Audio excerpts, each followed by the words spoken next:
KTV story channel में आपका हार्दिक स्वागत है। यहाँ आपको नई नई और दिलचस्प कहानियाँ मिलती हैं। अगर आप पहली बार इस चैनल पर आए हैं तो चैनल को सब्सक्राइब कर लीजिए और वीडियो अच्छी लगे तो कमेंट और लाइक करना बिल्कुल मत भूलिएगा। पुराने जमाने की बात है, एक नगर से कुछ दूर एक शांत सी बस्ती में 3 डाकू रहते थे। उनकी सबसे बड़ी चतुराई यह थी कि वे आम लोगों की तरह ही दिखते थे। उनका पहनावा बिल्कुल सीधा साधा था और वे बात करने में हर किसी से बेहद नरमी से पेश आते थे। उन्हें देखकर ऐसा लगता था मानो वे बहुत ही शरीफ और भले इंसान हो। गांव वाले तो उन्हें शरीफों का सरदार समझते थे, यहाँ तक कि उनके अपने घर वाले भी उनकी असली हकीकत से अनजान थे कि वे तीनों रात के अंधेरे में दूर दराज के इलाकों में चोरी करने निकल पड़ते थे और फिर चोरों की तरह चोरी करके सुबह होने से पहले ही चुपचाप अपने गांव लौट आते थे। ये तीनों सिर्फ चोर ही नहीं थे बल्कि पक्के यार भी थे। उनकी दोस्ती ऐसी थी जैसे जिस्म और जान। सुख दुख में वे कभी एक दूसरे का साथ नहीं छोड़ते थे। कोई भी मुसीबत आए तो तीनों मिलकर उसका सामना करते, जैसे 3 योद्धा। वे एक दूसरे पर बहुत भरोसा करते थे और हर मुश्किल में एक दूसरे के साथ खड़े रहते थे। उनमें से एक का नाम हीरा, दूसरे का नाम रोशन और तीसरे का नाम शेरा था। हीरा और रोशन के अपने अपने परिवार थे, पर शेरा इस दुनिया में बिल्कुल अकेला था, जैसे रेगिस्तान में एक पेड़। उसके न माता पिता थे, न भाई बहन और न ही कोई रिश्तेदार। वह अपने दोनों दोस्तों को ही अपना परिवार मानता था, जैसे कोई अपनी परछाई। एक दिन की बात है, उन तीनों ने मिलकर एक योजना बनाई। उन्होंने कहीं से सुना था कि वहां से 5 कोस दूर बादलपुर नाम का एक नगर है, जहां बहुत अमीर लोग बसते हैं, जिनके घरों में सोना चांदी और ढेरों कीमती चीजें भरी पड़ी हैं। उन तीनों के मन में लालच का बीज बोया गया और उन्होंने सोचा कि अगर वहां एक बड़ा हाथ मार लिया जाए तो एक ही रात में उन तीनों की किस्मत चमक सकती है। इसके बाद उन्हें कोई छोटी मोटी चोरी करने की जरूरत नहीं पड़ेगी और न ही हर रात खतरा मोल लेना पड़ेगा। तीनों ने खूब सोच विचार करके पूरी योजना तैयार कर ली और आखिर में वे इस काम के लिए कमर कसकर तैयार हो गए। अगली सुबह हीरा और रोशन अपने अपने घर वालों से कहने लगे कि वे किसी काम की तलाश में दूसरे नगर जा रही है और उन्हें लौटने में कुछ वक्त लग सकता है। फिर तीनों दोस्त बादलपुर के लिए निकल पड़े। उनका सफर आसान नहीं था क्योंकि बादलपुर वहां से काफी दूर था। सफर काफी लंबा और थका देने वाला था, पर उन तीनों के मन में वहां से मिलने वाले धन का लालच उन्हें रुकने नहीं दे रहा था। वे तीनों जब बादलपुर पहुंचे तो उनके चेहरों पर जरा भी थकान नहीं थी, बल्कि उनके चेहरों पर तो ऐसी मासूमियत और सादगी थी कि जो भी उन्हें देखता उन पर तुरंत यकीन कर लेता। पूरा दिन उन्होंने शहर का चक्कर लगाया और शाम होते होते वे सभी एक सराय में पहुंचे। सराय के मालिक से उन्होंने बात की और बताया कि वे तीनों व्यापार के सिलसिले में यहाँ आए हैं और उन्हें रात बिताने के लिए जगह चाहिए। सराय के मालिक को भी वे तीनों व्यापारी ही लगे। उसे तो इस बात का जरा भी अंदाजा नहीं था कि असलियत में वे तीनों चोर और लुटेरे हैं। उन्हें सराय में रहने के लिए जगह मिल गई। उन्होंने खाना खाया और आराम करने लगे, पर उन तीनों के दिमाग में सिर्फ एक ही बात घूम रही थी और वह थी आज रात का डाका, जो उनकी किस्मत को बदल सकता था। उन तीनों ने अपने कमरे का दरवाजा बंद किया और फिर बहुत ही धीमी आवाज में एक दूसरे से बातें करने लगे। रोशन कहने लगा, यारो, आज की रात अपनी जिंदगी की बहुत खास रात होने वाली है, इसलिए हम अपनी वारदात को अंजाम देने के लिए आधी रात के बाद ही निकलेंगे। अगर तुम में से किसी को थकावट महसूस हो रही है तो वह आधी रात होने तक सो सकता है, क्योंकि मैं तो सोऊंगा नहीं, बल्कि तुम दोनों में से अगर कोई सोता है तो उसको मैं जगा दूंगा। अगर तुम चाहते हो तो कुछ घंटों के लिए अपनी थकावट उतार लो, ताकि चोरी करते समय हम सभी पूरी तरह से चौकन्ने रहें। हीरा बोला, भाई, मुझे तो कोई थकावट नहीं है, बल्कि मेरी थकावट तो जैसे छू मंत्र हो चुकी है। मैं तो बस आज रात के काम के बारे में सोच रहा हूं। और फिर शेरा भी बहुत ही धीमी आवाज में बोला, ठीक है दोस्तों, मैं कुछ देर के लिए आराम कर लेता हूं, तुम लोग मुझे जगा देना। इसके बाद शेरा तो कुछ देर सुस्ताने के लिए लेट गया, जबकि हीरा और रोशन दोनों जाग रहे थे, जैसे 2 पहरेदार। जब रात गहरी हो गई और चारों तरफ सन्नाटा बसर गया, जैसे मौत का साया, तब हीरा और रोशन ने धीरे से शेरा को उठाया और वे तीनों दबे पांव सराय से निकलकर छिपते छिपाते अपनी बनाई हुई योजना के अनुसार एक घर की तरफ चल पड़े। उन्होंने दिन में ही उस घर को दूर से देख लिया था। वह एक पुराना पर किसी अमीर का घर लगता था। उन तीनों ने इस घर में डाका डालने का फैसला कर लिया। उन्होंने चारों तरफ घूमकर उस घर का जायजा लिया और फिर कान लगाकर सुनने लगे कि घर के अंदर कितने लोग हो सकते हैं। थोड़ी देर तक इंतजार और छानबीन करने के बाद उन लोगों को अंदाजा हो गया कि इस घर में ज्यादा लोग नहीं हैं और यही समय घर में डाका डालने के लिए बिल्कुल ठीक है, जैसे कोई शुभ मुहूर्त। और वे तीनों धीरे से दरवाजा खोलकर घर के अंदर घुस गए। वे दबे पांव और छिपते छिपाते घर के अंदर जा रहे थे और घर के अंदर हो रही हर हलचल को महसूस कर रहे थे। उनके दिल तेजी से धड़क रहे थे, पर उन्हें पूरा विश्वास था कि आज वे यहां से मालामाल होकर जाएंगे। वे तीनों घर के अंदर कीमती गहनों, पैसों और दूसरी कीमती चीजों को तलाशने लगे। घर के एक कमरे की तलाशी पूरी करने के बाद जब वे दूसरे कमरे में पहुंचे तो उन्हें वहां एक बूढ़ी औरत गहरी नींद में सोई हुई नजर आई। वह काफी बूढ़ी थी और पूरी तरह से बेखबर लग रही थी कि उसके घर में क्या हो रहा है। उन तीनों चोरों ने धीरे धीरे बाकी कमरों की तलाशी जारी रखी। आखिरकार एक कमरे में पहुंचकर उनकी आंखें चमक उठी, क्योंकि उस कमरे में उन्हें एक बहुत बड़ा संदूक नजर आ गया था। अक्सर पुराने घरों में इस तरह के संदूकों में कीमती सामान और जेवर रखे जाते थे, इसीलिए उस संदूक को देखते ही तीनों के चेहरों पर मुस्कुराहट खिल उठी। जब उन्होंने वह संदूक खोला तो उनका अंदाजा बिल्कुल सही निकला। संदूक के अंदर से सोने के सिक्कों से भरी हुई एक थैली मिली और कुछ कीमती सामान भी था। ये सब देखते ही उन तीनों की आंखों में खुशी और लालच साफ साफ दिखाई देने लगा। लेकिन उन तीनों को इस बात का अंदाजा भी नहीं था कि उनके साथ आगे क्या होने वाला था। वे तो बस अपने चोरी के काम में डूबे हुए थे, इसलिए उन तीनों ने बिना कोई देरी किए रात के अंधेरे में सारा चोरी का माल घर से बाहर निकाला। ये काम उन्होंने इतनी सफाई और इतनी खामोशी से किया कि किसी को कुछ भी खबर नहीं लगी।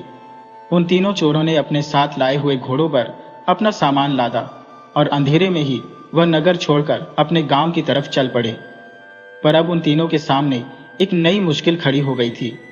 उनके पास जो चोरी का सामान था वह बहुत ज्यादा था, जिसके कारण उस सामान को छिपाना उनके लिए बड़ा ही मुश्किल हो रहा था। तब रोशन कहने लगा, अगर हम तीनों इस सारे सामान के साथ गांव में घुसेंगे तो हर कोई हमसे यही पूछेगा कि सिर्फ एक ही दिन में हमारे पास इतनी दौलत कहां से आ गई और इससे हमारी चोरी का भेद खुल सकता है। इसीलिए हमें यह चोरी का सारा माल कहीं पर छुपा कर रखना होगा। रोशन कहने लगा, तो क्यों ना हम अपनी बस्ती के बाहर जो सुनसान खंडहर है वहां जाकर इस सारी चोरी के माल को छुपा दें। बाकी दोनों दोस्तों को भी यह बात बहुत पसंद आई और उन्होंने यह फैसला कर लिया। और फिर वे तीनों रात के अंधेरे में ही बस्ती के बाहर उस पुराने खंडहर में गए। वहां उन्होंने अपना सारा चोरी का माल छिपा दिया, लेकिन सोने की अशरफियों से भरी हुई वह थैली उन्होंने अपने साथी शेरा के हवाले कर दी, क्योंकि उनका मानना यह था कि शेरा का कोई परिवार तो है नहीं, इसलिए जब वह घर पहुंचेगा तो कोई भी उससे पूछताछ नहीं करेगा। और इस सारे सामान में सबसे ज्यादा कीमती यह सोने के सिक्कों की थैली ही थी। बाकी का सारा सामान उन सब ने खंडहर में एक ऐसी जगह पर छिपा दिया जहां किसी की नजर न जा सके। सोने के सिक्कों से भरा हुआ थैला अब शेरा के पास था और फिर वहां से वे तीनों अपने अपने घरों को चले गए। उन तीनों ने अपने चेहरे के हाव भाव ऐसे बना लिए थे जैसे वे बहुत थके हुए और मायूस हो और उन्हें दूसरे शहर में जाकर कोई काम न मिला हो और वे खाली हाथ घर लौट कर आए हो। रोशन और हीरा ने अपने परिवार वालों को यही बताया कि उन्होंने बहुत कोशिश की पर वहां उन्हें कोई काम नहीं मिला, इसलिए वे लोग वापस आ गए। दूसरी तरफ शेरा, जिसके पास सोने के सिक्कों से भरा हुआ थैला था, उसने वह थैला खोला। उसके मन में विचार आया, क्यों न इन सोने के सिक्कों की गिनती कर ली जाए ताकि इन सिक्कों को अपने दोस्तों के साथ बांटना आसान हो जाए। और उसने सिक्कों की गिनती शुरू कर दी। गिनती जब पूरी हुई तो वह हैरान रह गया, क्योंकि वे पूरे 1000 सोने के सिक्के थे। उस जमाने में यह बहुत बड़ी रकम थी। शेरा का दिल खुशी से झूमने लगा और जब उसने थैली को अच्छी तरह से देखा तो उसमें से एक चिट्ठी उसके हाथ लगी। वह चिट्ठी बहुत ही अजीब थी। शेरा ने वह चिट्ठी पढ़नी शुरू की। उसने अभी चिट्ठी को पढ़ना ही शुरू किया था कि उसके हाथ कांपने लगे, दिल जोर जोर से धड़कने लगा। डर और दुख के कारण वह जमीन पर ही बैठ गया और सारी दौलत और सिक्कों के बारे में वह भूल ही गया था। चिट्ठी में कुछ इस तरह से लिखा था, मेरी प्यारी बेटी, पता नहीं तुम अब कहाँ हो। तुम्हारा पिता भी अब इस दुनिया से चल बसा। अब मैं भी आखिरी सांसें ले रही हूँ। मैंने अपनी और तुम्हारे पिता की सारी जमा पूंजी और कीमती सामान तुम्हारे लिए इस कमरे में रख दिया है। तुम जब भी आओगी तो यह तुम्हारा दहेज है हमारी तरफ से। तुम इसे स्वीकार कर लेना और शादी कर लेना, खुशी से अपनी जिंदगी गुजारना। मुझे पता है कि तुम्हारी शादी सिर्फ गरीबी के कारण टूट गई है। यह सोचकर मैंने अपना सब कुछ बेचकर तुम्हारे लिए कीमती सामान और सोने के कुछ सिक्के तुम्हारे लिए छोड़े जा रही हो। मैं तो मर ही जाऊंगी, लेकिन तुम अपना जीवन खुशी से गुजार लेना बिटिया। गरीबी बहुत ही बुरी चीज है, नहीं तो मैं तुम्हारे लिए और भी बहुत कुछ कर सकती थी। तुम्हारी बदनसीब माँ। और फिर चिट्ठी पढ़कर शेरा की आंखें पछतावे से भर गईं। अब उसे वह सिक्कों की थैली एक बोझ लगने लगी थी, जैसे गुनाहों का गट्ठर। उसकी आंखें आंसुओं से भर चुकी थी। एक डाकू होने के बावजूद भी वह फूट फूट कर रोने लगा। वह सिक्कों से भरी हुई थैली को देखता रहा, जैसे वह थैली सोने के सिक्कों से नहीं बल्कि उसके गुनाहों से भरी हुई हो। और फिर उसे अपनी माँ याद आ गई, जिसने उसे पाला पोसा कर बड़ा किया था। वह सोचने लगा कि अगर यह मेरी माँ की चिट्ठी होती और यह मेरी बहन का दहेज होता और इसे कोई लूट कर ले जाता तो मेरे ऊपर क्या बीतती। यह विचार आते ही उसके मन में पछतावे की आग भड़कने लगी, जैसे जंगल में आग। उसने किसी तरह से वह रात काटी और सुबह होते ही वह अपने बाकी दोनों साथियों यानी हीरा और रोशन के पास पहुंच गया। शेरा के चेहरे पर परेशानी और शर्म साफ साफ दिखाई दे रही थी। उसने अपने दोस्तों को सारी बात बताई और वह चिट्ठी अपनी जेब से निकालकर उन दोनों के सामने पढ़ने लगा। फिर कहने लगा, मैं तो यह सिक्के और सारा सामान वापस करने जा रहा हूं। यह हम लोगों का नहीं है, बल्कि किसी माँ की आखिरी उम्मीद है। हीरा और रोशन ने जब उसकी बात सुनी तो वे दोनों चुपचाप खड़े रहे। उन दोनों के दिलों में एक तूफान सा उठ रहा था, जैसे समुंदर में लहरें। उनमें से रोशन आगे बढ़ा और कहने लगा, नहीं दोस्त, तुम ये काम बिल्कुल भी नहीं कर सकते। अगर कोतवाल को इसके बारे में पता चल गया कि यह सारा सामान तुम्हारे पास था तो तुम्हारे हाथ ही काट दिए जाएंगे और साथ ही पता नहीं कौन सी सजा तुम्हें दी जाएगी। और वैसे भी ये सारा सामान हम तीनों ने एक साथ मिलकर लूटा है, और अगर तुम सारा सामान वापस लौटा दोगे तो इसमें हमारा हिस्सा भी वापस चला जाएगा, और ये बात मैं कभी बर्दाश्त नहीं कर पाऊंगा। फिर हीरा कहने लगा, तुमने ठीक कहा रोशन, हम यह सामान बिल्कुल भी वापस नहीं करेंगे। किस्मत से यह हमारे हाथ लगा है। हम एक चिट्ठी के कारण यह कीमती सामान और सोने के सिक्कों की थैली अपने हाथ से नहीं जाने देंगे। शेरा, क्या तुम्हारा दिमाग खराब हो गया है? लेकिन शेरा बड़ी ही नरमी और सच्चाई के साथ बोला, ठीक है, अगर तुम दोनों ने यही फैसला किया है तो मैं तुम दोनों का हिस्सा अपनी जेब से तुम्हें दे दूंगा, और अगर कोतवाल की सजा भी मुझ पर आ गई तो मैं वह भी हंसकर स्वीकार कर लूंगा।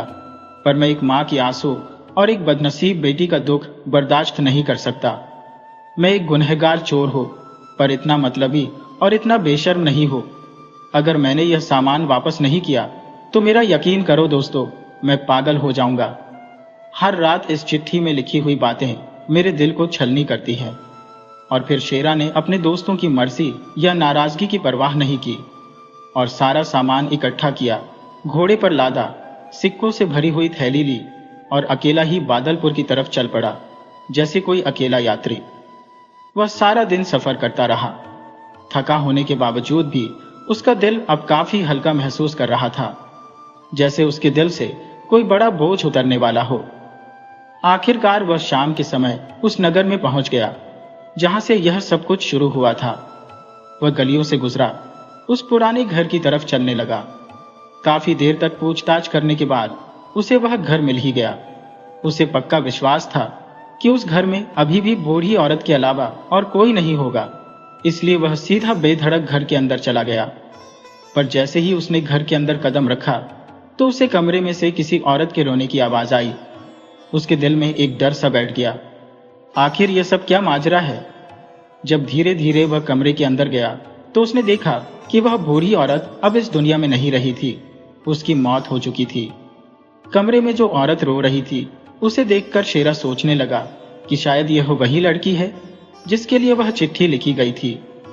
शेरा ने जब उससे पूछा तो पता लगा कि वह उस बूढ़ी औरत की बेटी नहीं थी, बल्कि वह तो पड़ोस में रहने वाली एक पड़ोसन थी जो उस मरने वाली बूढ़ी औरत की देखभाल किया करती थी। फिर शेरा ने वह सारा सामान एक एक करके कमरे में वापस रखना शुरू कर दिया। उसने सिक्कों से भरा हुआ वह थैला भी वहीं पर रख दिया, बिल्कुल उसी तरह से जैसे वह सारा सामान वहां से मिला था। वह यह सारा काम इस तरह से कर रहा था जैसे किसी की अमानत वह उसके असली हकदार तक पहुंचा रहा हो। इस दौरान वह पड़ोस की औरत जो रोए जा रही थी उसको हैरानी से देखने लगी। उसने पूछा, भाई तुम कौन हो? शेरा ने धीरे से जवाब दिया, मैं इनका रिश्तेदार हूं। उस औरत ने शक भरी नजरों से शेरा को देखा और कहा, पहले तो तुम्हें कभी नहीं देखा। यह बात सुनकर शेरा चुप ही रहा। वह कुछ न बोल सका। उसने सच बताने की जरूरत महसूस न की, क्योंकि अंदर ही अंदर वह भी जानता था कि वह उसका कोई रिश्तेदार नहीं है, और अगर वह सच बता दे तो उसे शहर के कोतवाल के सामने ले जाया जाएगा। इसके बाद शेरा ने अपनी इच्छा से मोहल्ले के कुछ लोगों को इकट्ठा किया और उस बूढ़ी औरत का अंतिम संस्कार करवाया और फिर उसी घर में रह गया। अब वह उस बूढ़ी औरत की बेटी का इंतजार कर रहा था जिसके लिए यह सारी अमानत रखी गई थी। वैसे तो शेरा एक डाकू था, लेकिन उसका यह बर्ताव दिखाता था कि उसके अंदर आज भी इंसानियत जिंदा थी, क्योंकि इंसान की पहचान उसके पहनावे से नहीं बल्कि उसके व्यवहार से होती है। जैसे चमक सोने से नहीं, उसके गुणों से। अब शेरा उस घर में ही रहने लगा। वह बिल्कुल चुप और अपने विचारों में डूबा रहता। अब तो उसे सिर्फ उस लड़की का ही इंतजार था जिसके लिए यह सारा सामान रखा गया था। वह रोज दरवाजे पर खड़ा होकर इंतजार करता। कई बार वह गांव के लोगों से पूछता, पर उसे कोई खबर न मिली। और फिर कुछ दिन गुजरे। एक दिन अचानक एक बहुत ही खूबसूरत पर परेशान हालत में एक लड़की घर में दाखिल हुई। जैसे ही उसने कमरे में एक अजनबी को बैठे हुए देखा तो उसकी चीख निकल गई। वह पूछने लगी, तुम कौन हो? मेरी माँ कहाँ पर है? मेरे पिताजी कहाँ पर है? शेरा ने धीरे से जवाब दिया, मैं इस शहर में नया आया हूँ। तुम्हारी माँ पिछले कई दिनों से बीमार थी और अभी कुछ दिन पहले ही उनकी मौत हो गई है। मुझे यह भी पता लगा है कि तुम्हारे पिता भी कुछ महीने पहले ही इस दुनिया से चल बसे हैं। ये सुनते ही लड़की जोर जोर से रोने लगी। आंसू रुकने का नाम ही नहीं ले रहे थे, जैसे झरना। उसकी हालत देखकर शेरा का दिल भर आया। तब शेरा ने अपने आप को संभाला और फिर उस लड़की को हौसला देते हुए कहने लगा, मौत तो एक सच्चाई है जो हर किसी को आनी है, जैसे सूरज का उगना ढलना। और जब इंसान बूढ़ा हो जाता है तो इस दुनिया से चले जाना ही उसका नसीब होता है। लेकिन मुझे तुम पर बड़ा ही गुस्सा आ रहा है। तुम उन्हें इस हालत में छोड़कर क्यों गई थी? लड़की चुपचाप उसकी बातें सुन रही थी। शेरा की बातों में गुस्सा था, पर उसके गुस्से में इंसानियत और सच्चाई भी थी। उस लड़की ने पहली बार किसी अजनबी की आंखों में अपने लिए इतनी हमदर्दी महसूस की थी। वह कांपती हुई आवाज में कहने लगी, मैं माता पिता की इच्छा के अनुसार ही कुछ समय पहले एक दूसरे शहर में अपनी बुआ के पास चली गई थी। उस समय मेरे माता पिता दोनों बिल्कुल ठीक थे।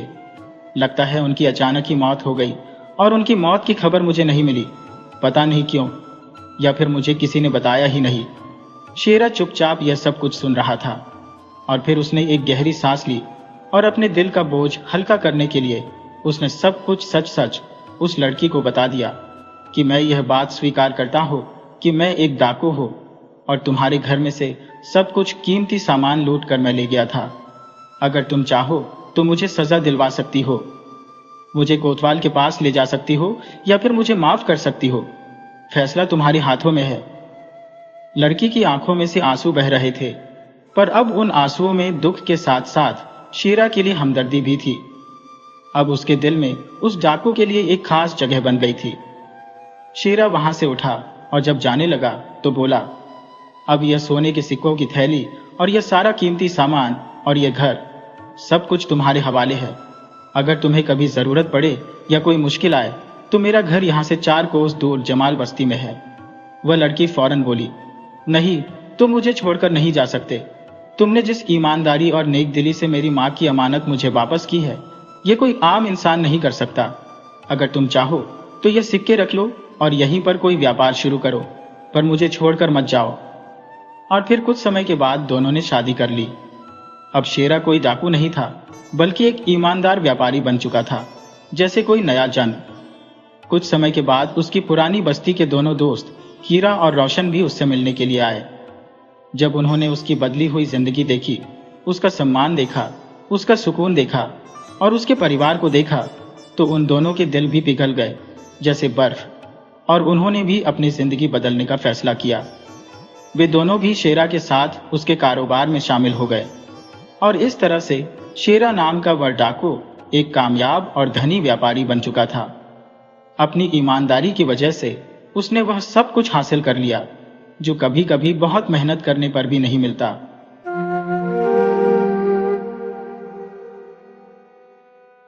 यह कहानी उस वक्त की है जब राजस्थान के एक छोटे से गांव में 3 ठग रहा करते थे। उनके गांव में कोई ऐसा शख्स नहीं था जिसे उन्होंने लूटा न हो। गांव वाले उन तीनों से बहुत परेशान थे। लगभग हर आदमी को उन ठगों ने अपने जाल में फंसा रखा था। आसपास के गांवों के लोगों को भी उन तीनों ने कभी नहीं बख्शा। अब तो आसपास के गांव और उनके अपने गांव के सभी लोगों को पता चल चुका था कि ये तीनों बहुत बड़े ठग हैं। ये अपनी ठगी की नई नई तरकीबें आजमाकर लोगों को लूटते रहते हैं। इसलिए उस गांव और आसपास के गांव के लोग उनसे सावधान रहते थे। जैसे ही किसी को उन तीनों में से कोई एक या तीनों सामने से आते दिखाई देते तो लोग अपना रास्ता बदल लेते। इस तरह अब उन तीनों को अपनी रोजी रोटी कमाने में बहुत परेशानी होने लगी थी। हालत ये हो गई थी कि अब उनके झांसे में कोई नहीं आता था। जब वे तीनों बहुत परेशान हो चुके थे तो उन्होंने आपस में सलाह की कि आसपास के गांव के लोग अब उनके बारे में जान चुके हैं, इसलिए अब उनके चक्कर में कोई नहीं फंसता। तो क्यों न किसी दूसरे शहर में जाकर कोई ठगी का काम किया जाए। वे तीनों इस बात पर सहमत हो गए और अपना सामान बांधकर किसी दूसरे शहर की ओर चल दिए।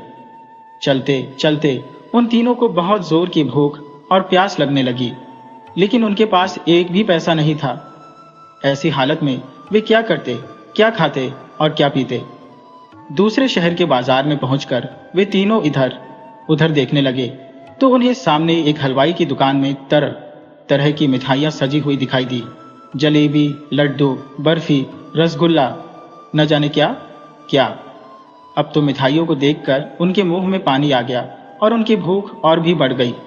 उन तीनों में से रामू सबसे बड़ा था, इसलिए बाकी दोनों ठग उसे उस्ताद कहकर बुलाते थे। तब रामू उस्ताद ने अपने दोनों साथियों से कहा, भाइयों, अब कुछ खाया पिया जाए, क्योंकि चलते चलते हम बहुत थक चुके हैं और हमें बहुत जोर की भूख भी लगी है। तो चलो आज क्यों ना सबसे पहले इस हलवाई की दुकान पर ही अपनी ठगी की कला आजमाई जाए। रामू की बात सुनकर बाकी दोनों साथी बहुत खुश हुए और चहकते हुए बोले, हाँ हाँ उस्ताद जी, आप सही कहते हैं, पहले पेट पूजा उसके बाद कोई काम दूजा। उनमें से एक ने कहा, मैं तो एक सेर लड्डू खाऊंगा। उसकी बात सुनकर तीसरा ठग घसीटा बोला, उस्ताद मैं तो एक सेर जलेबी खाऊंगा, गर्मा गर्म बन रही है, इन्हें देखकर ही मेरे मुंह में पानी आ गया है। अब रामू ने एक योजना बनाई और अपने दोनों साथियों के कान में कुछ समझाने लगा। जब उन्होंने सारी योजना समझ ली तो अपनी योजना के अनुसार भोला और घसीटा दुकान के अंदर चले गए और बैठ गए। अपनी दुकान में ग्राहकों को आया देखकर हलवाई और उसकी पत्नी बहुत खुश हुए। दरअसल दुकानदार लाला राम बहुत कंजूस आदमी था। उसने कभी किसी को कुछ नहीं दिया था। उसकी कंजूसी की वजह से ही उसकी दुकान पर ग्राहक धीरे धीरे कम होते जा रहे थे। आज तो सुबह से एक भी ग्राहक उसकी दुकान पर नहीं आया था। सुबह से बैठे बैठे पति पत्नी दोनों सिर्फ मक्खियां ही मार रहे थे। जब उन्होंने देखा कि दो ग्राहक उनकी दुकान पर आए हैं तो लाला राम बहुत खुश हुआ और अपनी पत्नी से बोला, रामकली देखो तो, आज तो भगवान ने हम पर बहुत मेहरबानी कर दी, एक साथ दो ग्राहक भेज दिए। रामकली बोली, अजी ऐसे खुश होते रहोगे या जाकर पूछोगे भी कि उन्हें क्या चाहिए। लाला राम ने अपनी मिठाई की तरह अपनी जुबान पर चाशनी लगाते हुए बड़े प्यार से पूछा, भैया कौन सी मिठाई तोल दूं? ये सुनकर ठग भोला लाला राम के पास गया और पूछने लगा, लाला जी, जलेबी किस भाव दे रहे हो? लाला राम ने कहा, 10 रुपये किलो। भोला ने कहा, ठीक है लाला जी, 1 सेर जलेबी तोल दो।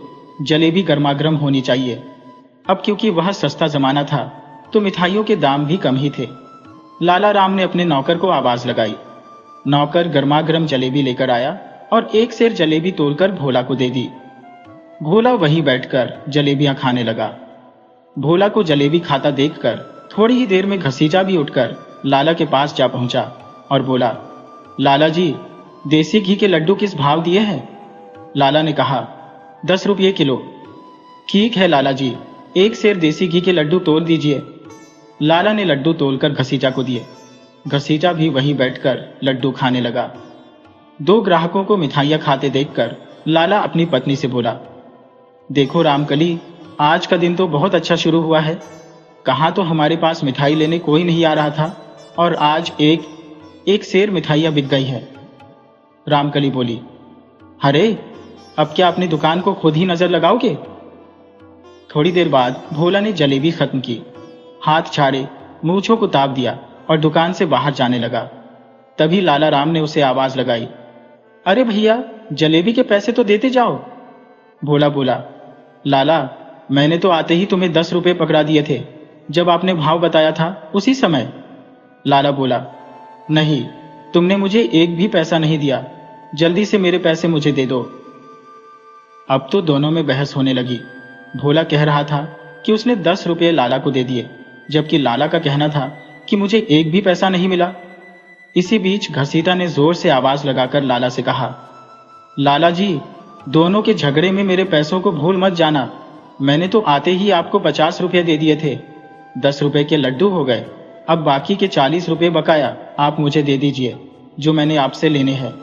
लाला ने यह सुना तो उसके चेहरे का रंग उड़ गया।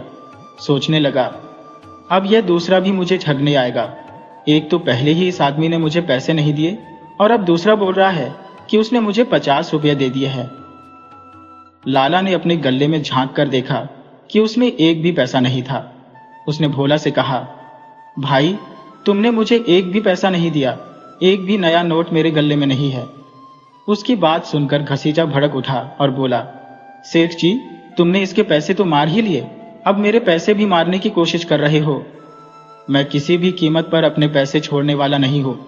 अपने बाकी के 40 रुपये मैं तुमसे लेकर ही जाऊंगा। अब तो भोला और घसीटा दोनों ही लाला राम हलवाई से लड़ रहे थे। बाहर खड़ा उनका साथी रामू उस्ताद काफी देर से यह सब देख रहा था। वह दुकान के अंदर गया और जाकर बैठ गया। लाला राम ने रामू को वहीं खड़े देखा था और उसे पता था कि यह आदमी शुरू से ही सारा खेल देख रहा है। इसीलिए लाला राम ने रामू से कहा, अरे भाई, तुम तो मेरी दुकान के बाहर खड़े हुए बहुत देर से यह तमाशा देख रहे हो। तुमने इन दोनों को आते हुए भी देखा और इन्हें मिठाइयाँ खाते हुए भी देखा। तुम बताओ कि क्या इन्होंने मुझे कोई पैसे दिए? रामू जोर से बोला, ना, इन्होंने पैसे कहाँ दिए। मैंने अपनी आंखों से देखा कि इन दोनों ने मिठाइयाँ लगवाई और खाने के लिए बैठ गए। लाला राम भोला और घसीटा से बोला, देखो भाई, ये आदमी झूठ तो नहीं बोल रहा। ये भी कहता है कि तुमने मुझे पैसे नहीं दिए। भोला और घसीटा अब पहले से भी ज्यादा भड़कने लगे और बोले, हमें इस आदमी से क्या मतलब है? हमने तो पैसे दे दिए हैं, हम तो बस इतना ही जानते हैं। लड़ाई करते से करते वे तीनों दुकान से बाहर आ गए और वहां लोगों की भीड़ इकट्ठी हो गई। तब किसी ने यह खबर शहर के कोतवाल को दे दी। कोतवाल ने अपने सिपाहियों को भेजा कि उन 3 झगड़ा करने वालों को कोतवाली में पकड़कर लाया जाए। कोतवाल के सैनिक आए और तीनों को पकड़कर कोतवाल के पास ले गए। अब वे दोनों तो कह रहे थे कि हमने पैसे दे दिए हैं। घसीटा के तो 40 रुपए अभी और भी बाकी थे, जबकि लाला का कहना था कि इन दोनों ने मुझे कोई भी पैसा नहीं दिया। मैंने अपने गले में भी देख लिया, उसमें वही पैसे थे जो पहले से रखे हुए थे। ये दोनों झूठ बोल रहे हैं। सारी बातें सुनने के बाद कोतवाल बोला, लाला जी, क्या तुम्हारे पास कोई गवाह है जो इस बात को बता सके कि इन दोनों ने तुम्हें पैसे दिए हैं या नहीं? लाला सिर खुजलाते हुए याद करने लगा और फिर लाला को याद आया कि उस समय दुकान के बाहर एक आदमी खड़ा था जो थोड़ी देर के बाद उसकी दुकान के अंदर आकर बैठ गया था और उसने सब कुछ देखा था। उसने यह बात भी स्वीकारी थी कि इन दोनों में से किसी ने भी कोई पैसा नहीं दिया। यह ख्याल आते ही लाला का चेहरा खुशी से चमक उठा। उसने कोतवाल से कहा, कोतवाल जी, उस समय मेरी दुकान के सामने एक और ग्राहक खड़ा था जो थोड़ी देर के बाद मेरी दुकान के अंदर आ गया था। उसने सब कुछ देखा था और उसने इन दोनों के सामने यह बात भी कही थी। ये दोनों झूठ बोल रहे हैं। कोतवाल ने कहा, तो ठीक है लाला जी, आज शाम तक उस गवाह को कोतवाली में पेश करो। अब तो लाला राम उल्टे पांव दौड़ता हुआ अपनी दुकान में जा पहुंचा। देखा तो रामू ठग अभी भी दुकान में ही बैठा हुआ था। लाला उसके हाथ पैर जोड़ते हुए बोला, भैया तुम मेरी गवाही दे दो तो मेरे पैसे मिल जाएंगे। तुमने तो शुरू से लेकर आखिर तक सारा माजरा देखा है।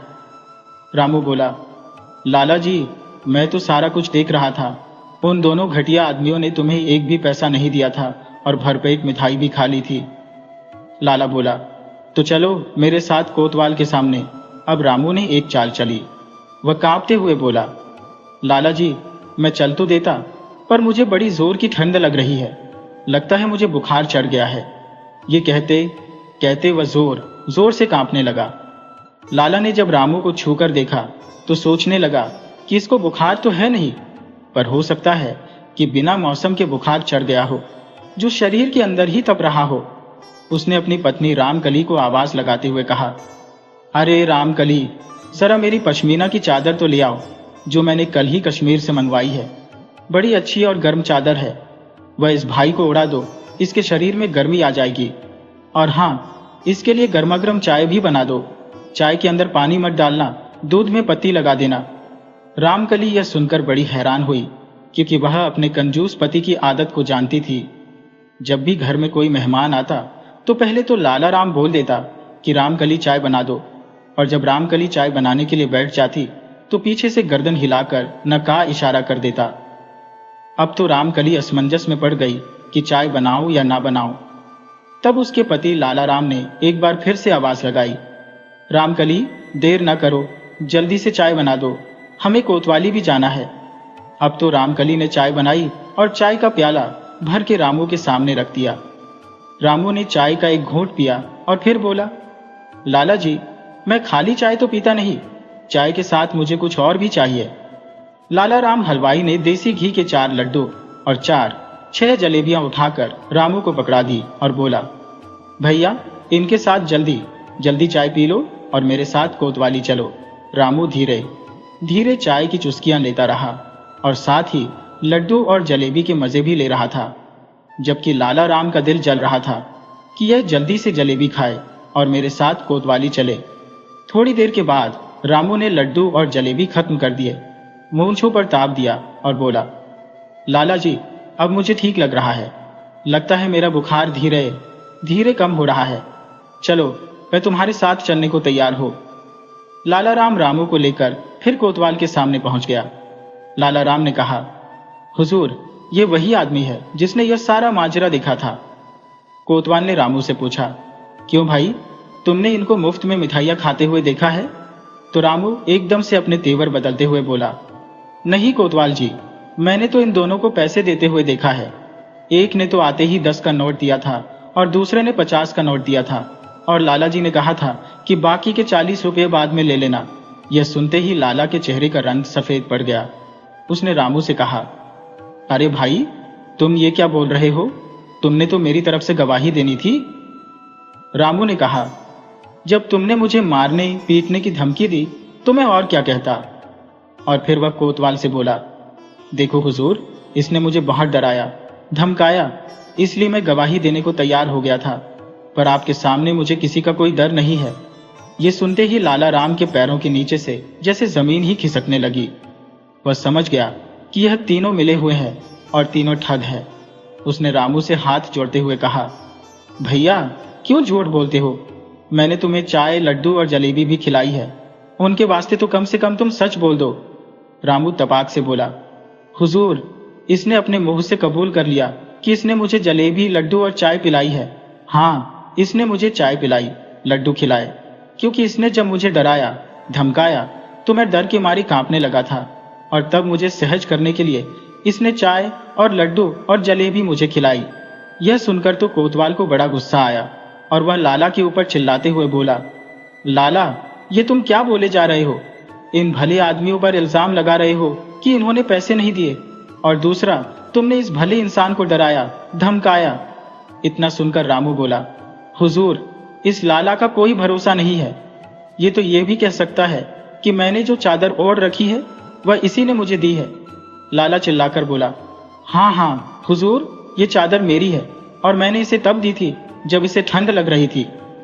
रामू अब कोतवाल की तरफ देखते हुए तपाक से बोला, हुजूर, जो मैंने कहा था वह सच हो गया। ये तो एक नंबर का ठग है, मिठाई देकर लोगों से दोगुनी कीमत वसूल करता है। अब तो कोतवाल का गुस्सा 7वें आसमान पर पहुंच गया। वह लाला को फटकारते हुए बोला, लाला, चुपचाप इन्हें 40 रुपये वापस दे दो, नहीं तो तुम्हें अभी के अभी उठाकर कैद खाने में डाल दूंगा। लाला भी अब यह अच्छी तरह से समझ चुका था कि वह ठगों के जाल में फंस चुका है। उसने 40 रुपये निकाले और घसीटा को दे दिए और फिर बिना किसी अपराध के माफी मांगकर अपनी दुकान की तरफ चल दिया। वे तीनों भी कोतवाली से बाहर आ गए और लाला को पीछे से बोले, क्यों लाला, कैसी रही? मिठाई भी खा ली और पैसे भी नहीं दिए हमने, और तुमसे तुम्हारी कीमती चादर भी ले ली। इसके बाद तीनों ठग और लाला अपने अपने रास्ते चले गए।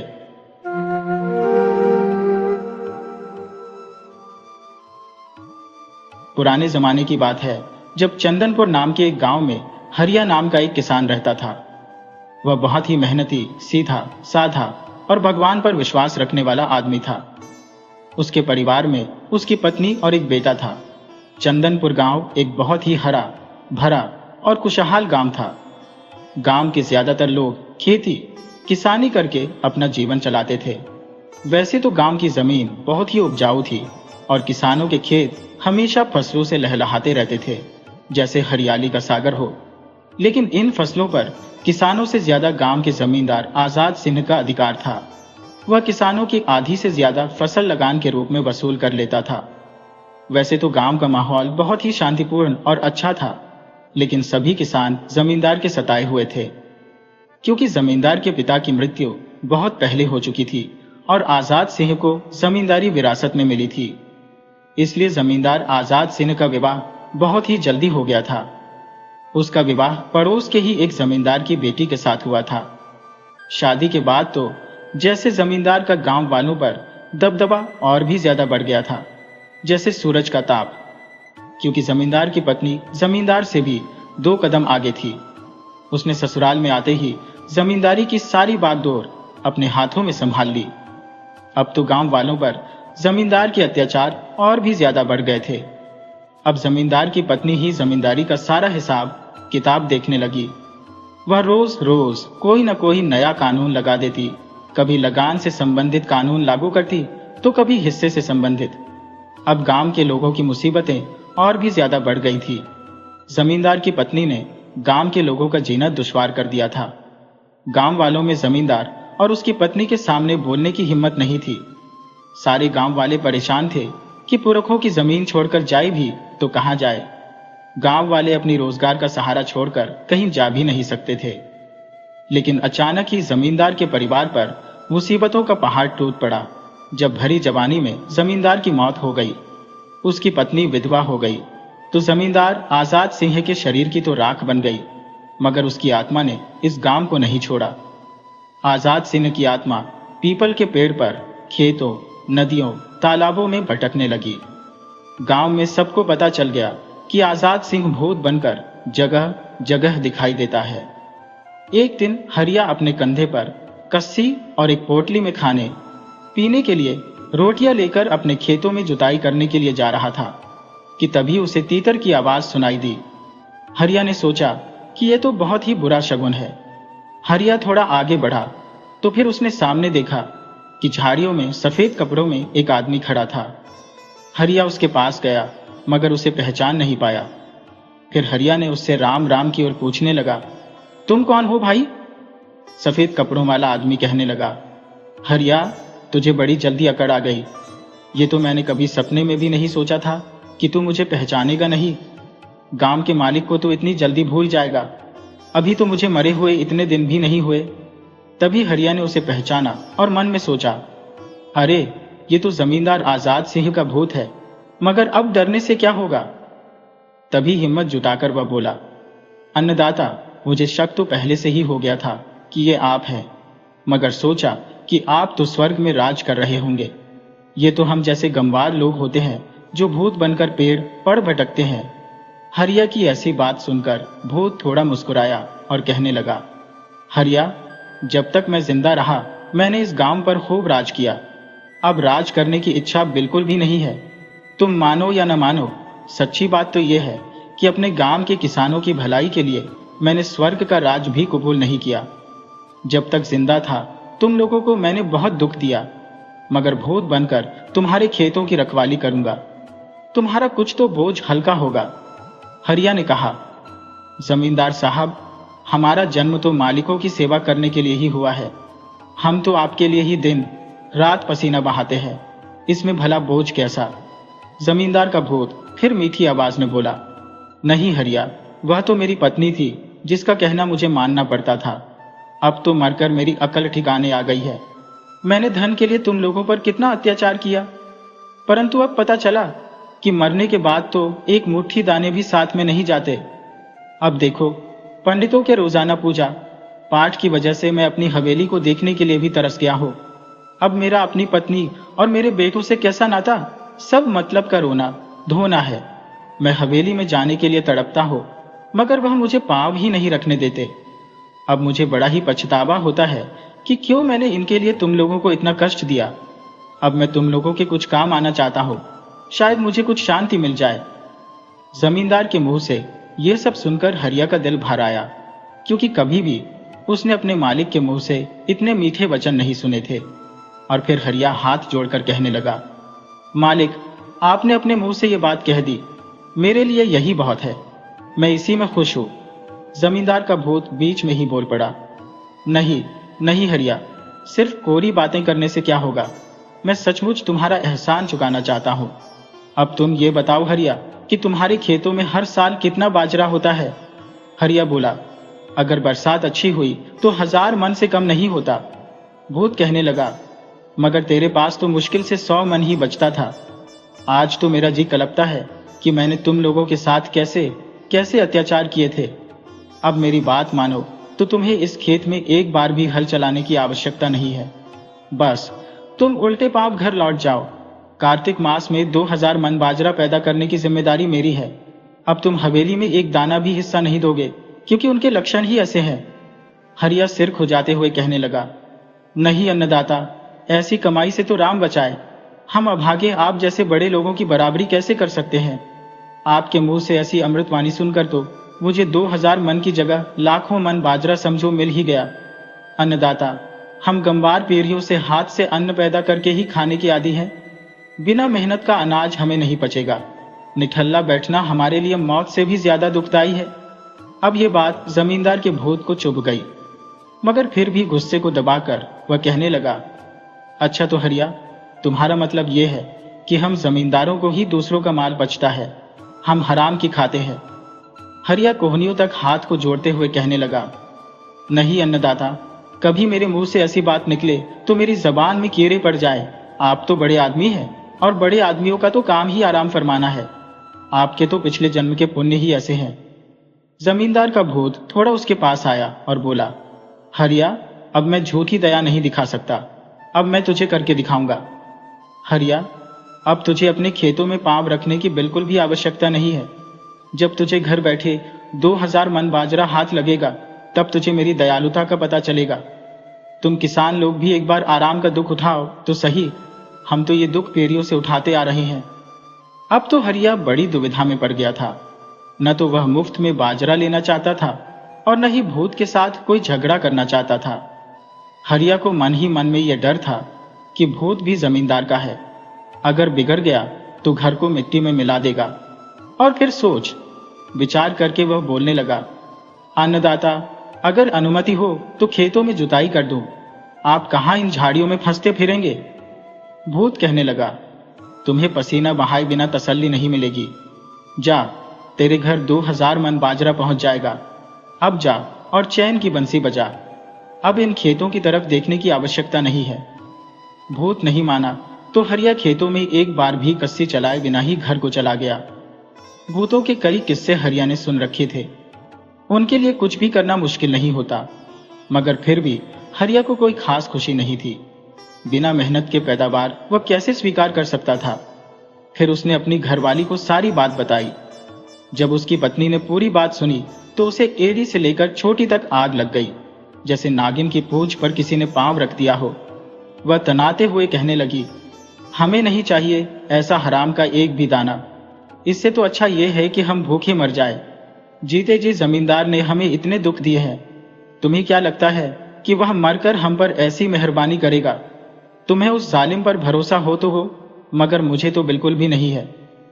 हरिया फिर अपनी पत्नी को समझाते हुए कहने लगा, भूत की बात तो मेरे गले भी नहीं उतर रही, पर क्या करता, मुझे झूठ मूठ ही बलि का बकरा बनना पड़ा। अब वह कहीं बिगड़ गया तो हमारे इकलौते बेटे को कुछ नुकसान न पहुंचा दे। बस इतना सोचकर ही मैं चुपचाप घर आ गया। बेटे के जोखिम की बात सुनकर उसकी पत्नी भी थोड़ा डरी और होले से बोली, मुझे भरोसा तो नहीं है कि जमींदार का भूत हमें 2000 मन बाजरा पैदा करके देगा, मगर फिर भी उसकी बात अगर पूरी हो गई तो हम उस बाजरे का एक दाना भी घर में नहीं रखेंगे। आधा बाजरा तो जमींदार की हवेली छोड़कर आएंगे और आधा चींटियों और कबूतरों को डाल देंगे। हम तो बस अपने मन को यही कहकर समझा लेंगे कि इस वर्ष गांव में अकाल पड़ गया है। दोनों पति पत्नी ने ये कहकर अपने आप को समझा लिया। अगले दिन आसमान में बादल छाए हुए थे। बादलों ने खूब पानी बरसाया। चारों ओर पानी पानी हो गया, जैसे समंदर ही जमीन पर उतर आया हो। जल से भरे हुए खेत काफी दिनों बाद जुतने के लायक हुए थे। गांव के सारे किसान अपने हल बैल लेकर खेतों की ओर चल पड़े तो हरिया से भी रुका नहीं गया। वह भी अपने बैलों को जोतकर खेतों में पहुंच गया। जमींदार का भूत उन्हीं झाड़ियों के बीच में खड़ा हुआ था। हरिया ने उसे राम राम की तो भूत बोला, तुम्हें मैंने कितना मना किया था, फिर भी तू हल जोत कर यहां पर आ गया। मेरी बात पर तुझे भरोसा नहीं हुआ? बैलों को रोककर हरिया बोला, नहीं अन्नदाता, मेरी इतनी हिम्मत कहाँ कि मैं आपकी बात पर भरोसा न करूं। अन्नदाता, मेरी पूरी जिंदगी में इतनी जोरदार बारिश कभी नहीं हुई। फिर मैंने सोचा, अब तक जो खाते आए हैं वह भी तो आपका ही दिया हुआ था। सच कहूं तो आज तक मैं कभी खाली नहीं बैठा। बरसात होते ही मेरे रोम रोम में काम करने के लिए तड़प उठने लगती है। अब आपकी मर्जी हो तो मैं खेतों में कुछ लकीरें खींच दो। भूत सिर हिलाते हुए बोला, ना, इस साल तो तुझे खेतों में पांव भी नहीं रखने दूंगा। तुम गांव वाले हमें कोसते थे कि हम हाथ पर हाथ धरे हुए ऐश करते हैं। अब पता चला कि खाली बैठकर ऐश करना कितना मुश्किल होता है। तू तो एक ही दिन में घबरा गया। हमें देख, हम पूरी जिंदगी मक्खी भी नहीं उड़ाते। ये तो हमारा कलेजा था जो चुपचाप मजे लेने का दुख झेलते रहे, कभी ऊफ तक नहीं की। आज भी जमींदार के भूत ने उसे वापस भेज दिया। उसकी एक न चली, वो उल्टे पांव घर वापस आया। जमींदार के भूत ने हरिया को खेतों में हल नहीं चलाने दिया। गांव के सब किसानों ने अपने अपने खेत जोते, परंतु हरिया का खेत अभी भी उजाड़ पड़ा हुआ था। उसने कभी किसी को कुछ नहीं बताया। जब कोई उसके उजड़े हुए खेतों के बारे में पूछता तो हरिया बात को टाल जाता। हरिया के खेतों के आस पास के खेतों में हरियाली छाने लगी थी। उसका खुद का खेत बदरन था, जो अब उसकी आंखों में खटकने लगा था। अब वह करे भी तो क्या करे। हरिया को एक पल के लिए भी चैन नहीं पड़ रहा था। वह घूमता हुआ अपने खेत की तरफ आ गया, मगर भूत वहीं पर तैयार खड़ा मिला। भूत की नजर जब हरिया पर पड़ी तो उसने भूत से विनती की, अन्नदाता, सबके खेतों में हरियाली छाई है, पर मेरा खेत एकदम कोड़ा पड़ा है। अब आप ही बताइए, बीज बोए बिना खेतों में पैदावार कैसे होगी? तब भूत हंसा और बोला, बीज बोकर पैदावार करना ये आदमियों का काम है। हम देवलोक के प्राणी हैं, जब चाहें लाखों मन बाजरा ढेर लगा दें। मैंने तुझे इतना मना किया कि अपने खेतों में मत आना, फिर भी तू अपनी आदत से बाज नहीं आया। तब हरिया मरी सी आवाज में कहने लगा, अन्नदाता, जी तोड़ मेहनत करने के बाद भी अगर फसल अच्छी न हो और हमारे हाथ कुछ न लगे तो भी मैं अपने मन को समझा लेता, लेकिन बिना जुते हुए खेत बड़े ही बुरे लगते हैं। अन्नदाता, अब भी देर नहीं हुई, मुझे जुताई करने दे। खाली बैठे बैठे तो अब मैं पागल हो जाऊंगा। भूत फिर से जोर से हंसा और बोला, हरिया, तुझे अब पता चला कि खाली बैठने से ज्यादा मुश्किल काम इस दुनिया में कोई नहीं है। लेकिन तुम लोग हमें देखकर कुढ़ते थे, जलते थे, और अब तुझे पता चल ही गया होगा कि मेहनत से बड़ा सुख इस दुनिया में कोई नहीं है। हरिया लगातार भूत से मिन्नतें करता रहा कि वह उसे खेत जोतने दे, मगर भूत टस से मस न हुआ। लोगों ने अपने अपने खेतों में जुताई की, बाजरे के बीज बोए, और थोड़े ही समय में खेतों में हरियाली छा गई। बूटे बूटे पर बाजरे के फूल निकल आए। लहराता बाजरा मानो धरती को स्वर्ग बना रहा था। हरिया अपने खेतों को देखता तो उसका दिल जल जाता। वह बार बार भूत के आगे हाथ जोड़ रहा था, गिड़गिड़ा रहा था, परंतु भूत अपनी बात पर ही अड़ा था। हरिया ने आंखों में आंसू निकाले तो भूत बोला, अभी तो हराम की पैदावार हुई भी नहीं और उससे पहले ही तो हाय हाय करने लगा।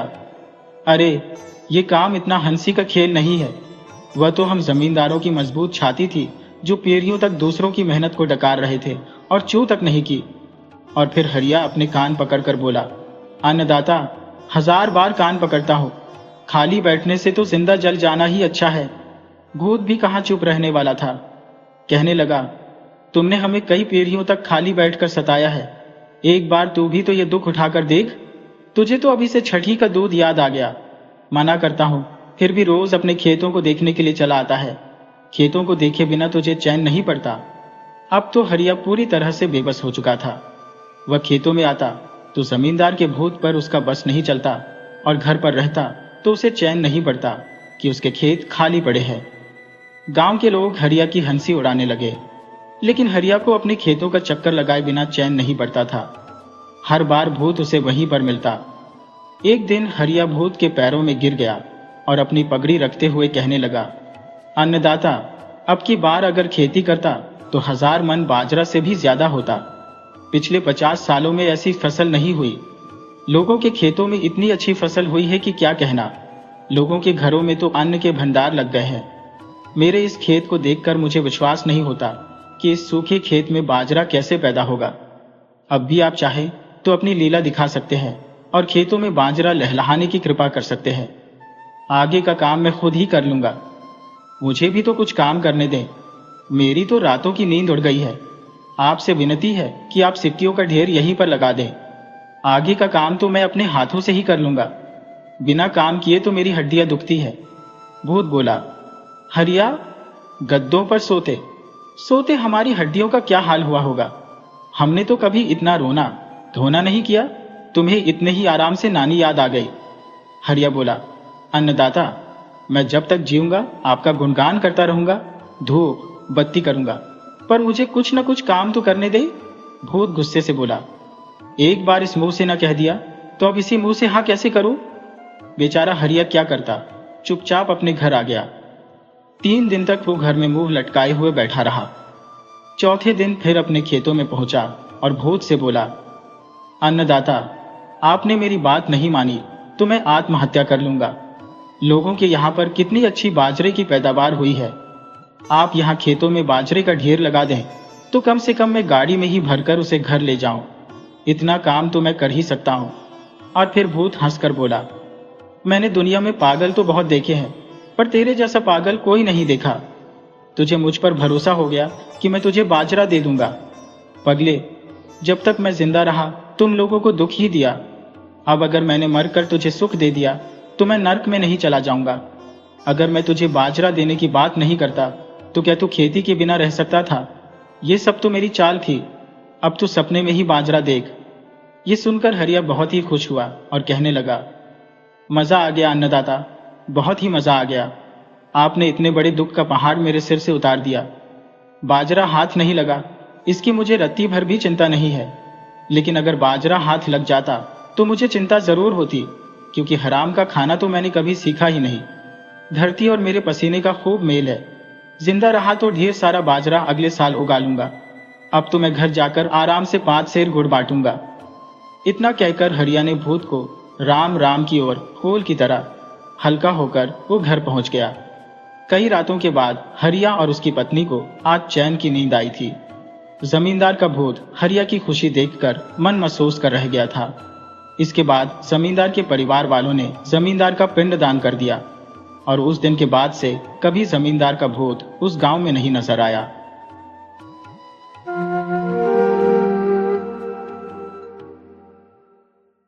सुंदरनगर नाम के एक कस्बे में एक बहुत बड़ा जमींदार रहता था।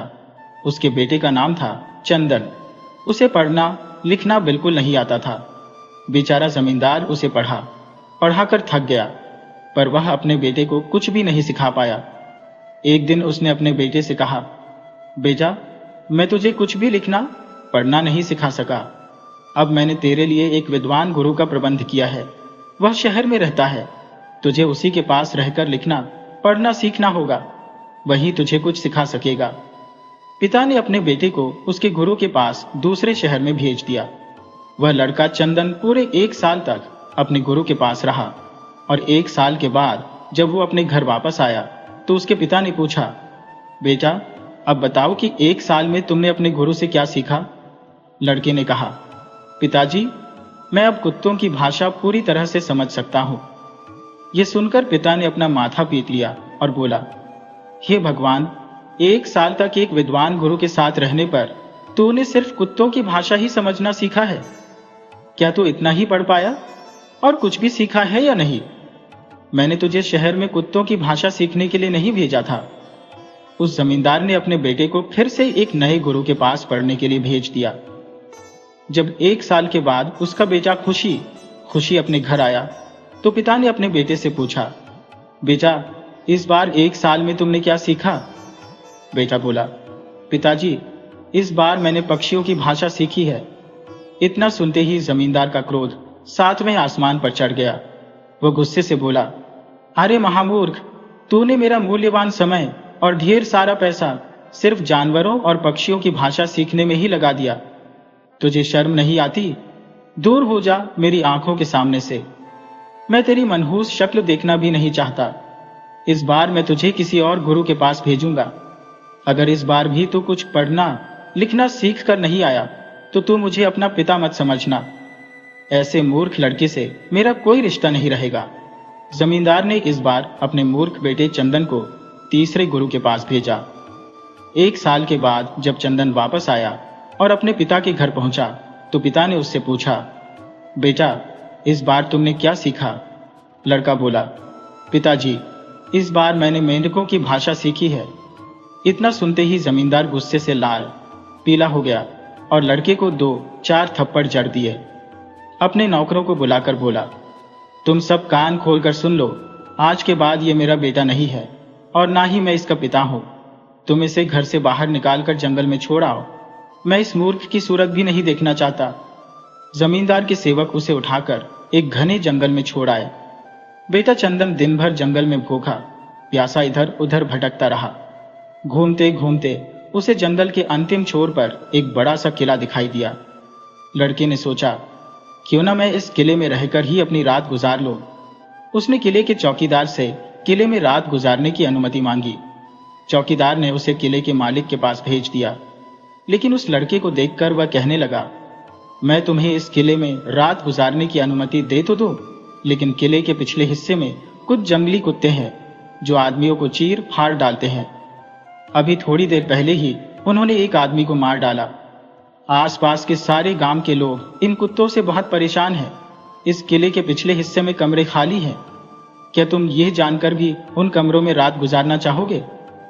लड़का यह सुनकर बिल्कुल भी नहीं डरा, क्योंकि वह कुत्तों की भाषा अच्छी तरह से समझता था।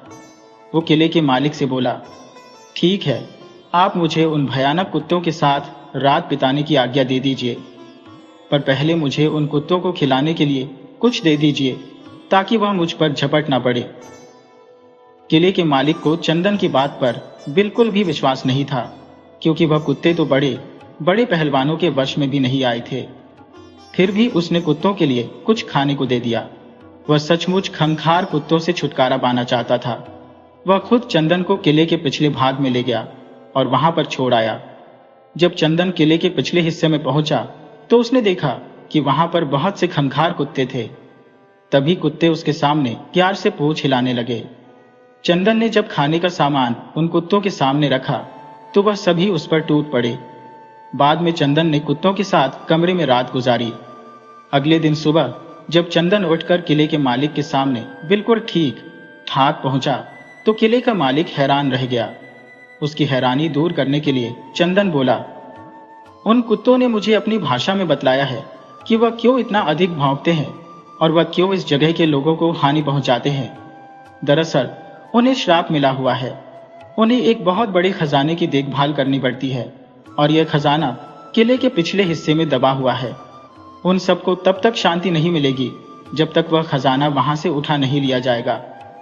किले के मालिक ने चंदन की बात पर बिल्कुल भी विश्वास नहीं किया कि इतने भयानक कुत्ते ऐसा कैसे कर सकते हैं।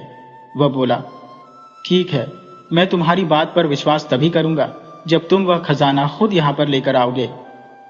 चंदन फिर से किले के पिछले हिस्से में गया और वहां से एक बड़ी सी पेटी उठाकर लाया। उस पेटी के अंदर बहुत मूल्यवान हीरे भरे हुए थे। किले का मालिक इतना सारा खजाना देखकर बहुत खुश हुआ और वह चंदन से इतना प्रभावित हुआ कि उसने चंदन को अपना बेटा बना लिया। खजाना निकालने के बाद कुत्तों का भौंकना भी अब बंद हो चुका था और तब आसपास के सारे गांव वालों ने शांति की सांस ली। कुछ समय तक उस किले के अंदर रहकर चंदन ने आगे का सफर करने की सोची, क्योंकि वह आगे की दुनिया देखना चाहता था। वो किले के मालिक से आज्ञा लेकर आगे के सफर पर चल पड़ा। रास्ते में एक बहुत बड़ा तालाब आया और उस तालाब के अंदर मेंढक भरे पड़े थे जो जोर जोर से टर टर कर रहे थे। जैसे ही चंदन ने मेंढकों की आवाज सुनी तो वह सब कुछ समझ गया और वह बहुत दुखी भी हुआ। मेंढकों ने उसे कोई बहुत दुख भरा समाचार सुनाया था। कुछ समय के बाद वह लड़का एक गांव में पहुंचा। वहां पर एक मंदिर था। उस मंदिर के पुजारी की मृत्यु हो चुकी थी। चंदन उसी मंदिर में रहने लगा और उसकी साफ सफाई करने लगा।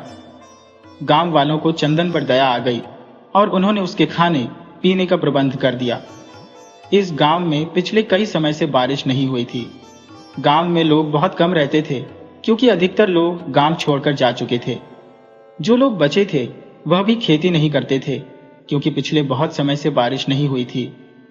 एक दिन की बात है, चंदन ने मंदिर की छत पर बैठे हुए 2 कबूतरों को बात करते हुए सुना। एक ने कहा, दोस्त, मैं पश्चिम दिशा की तरफ से उड़कर लंबा सफर तय करते हुए आया हूं। उस दिशा से इस तरफ घनघोर बादल आ रहे हैं। अगले 15 से 20 दिनों में वह बादल इस गांव के ऊपर बरसेंगे, परंतु यहाँ के लोग खेती छोड़ चुके हैं। बेचारे इस बारिश होने के बावजूद भी फसल नहीं लगा सकेंगे। चंदन ने उनकी बातें सुनकर गांव के लोगों को बताई। गांव वालों ने पहले तो उसकी बात पर विश्वास नहीं किया, परंतु कुछ लोगों ने उसकी बात मानकर खेतों में बीज बो दिए। 20 दिनों के बाद सचमुच पश्चिम दिशा से आए हुए बादलों ने झमाझम बारिश की। लोगों की खुशी का ठिकाना ना रहा। लोग चंदन की जय जयकार करने लगे। चंदन को मंदिर का मुख्य पुजारी बना दिया गया। अब चंदन उन 2 कबूतरों के साथ मिलकर गांव वालों की भलाई के काम करने लगा। पूरे राज्य में चंदन की ख्याति फैल गई थी। असल में बात यह थी कि इस मंदिर के पुजारी की मृत्यु का समाचार चंदन को पहले ही मिल चुका था। जब वह इस गांव में आने से पहले तालाब के किनारे से गुजरा था तो मेंढकों ने उसे मंदिर के पुजारी की मृत्यु का समाचार बता दिया था और यह समाचार सुनकर ही चंदन ने इस गांव में आने का फैसला किया था और उसका फैसला बिल्कुल सही साबित हुआ। अब चंदन के पिता को भी यह खबर मिल चुकी थी कि उनका बेटा गांव के मंदिर का मुख्य पुजारी बन चुका है।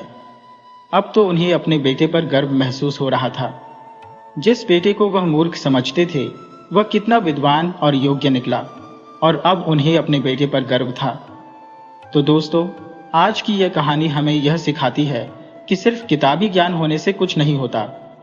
मनुष्य अपने जीवन के अनुभवों से भी बहुत कुछ सीख सकता है और अपने अनुभवों के आधार पर जो ज्ञान प्राप्त होता है वह किताबों के ज्ञान से कहीं बढ़कर होता है।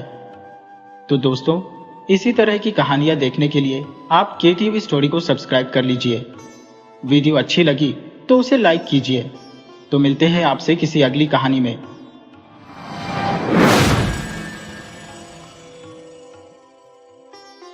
वीडियो अच्छी लगी हो तो इसे लाइक करें और ऐसी ही मज़ेदार कहानियों के लिए चैनल को सब्सक्राइब करें और बेल आइकन दबाएं। ज़्यादा से ज़्यादा अपने दोस्तों को शेयर करें। धन्यवाद।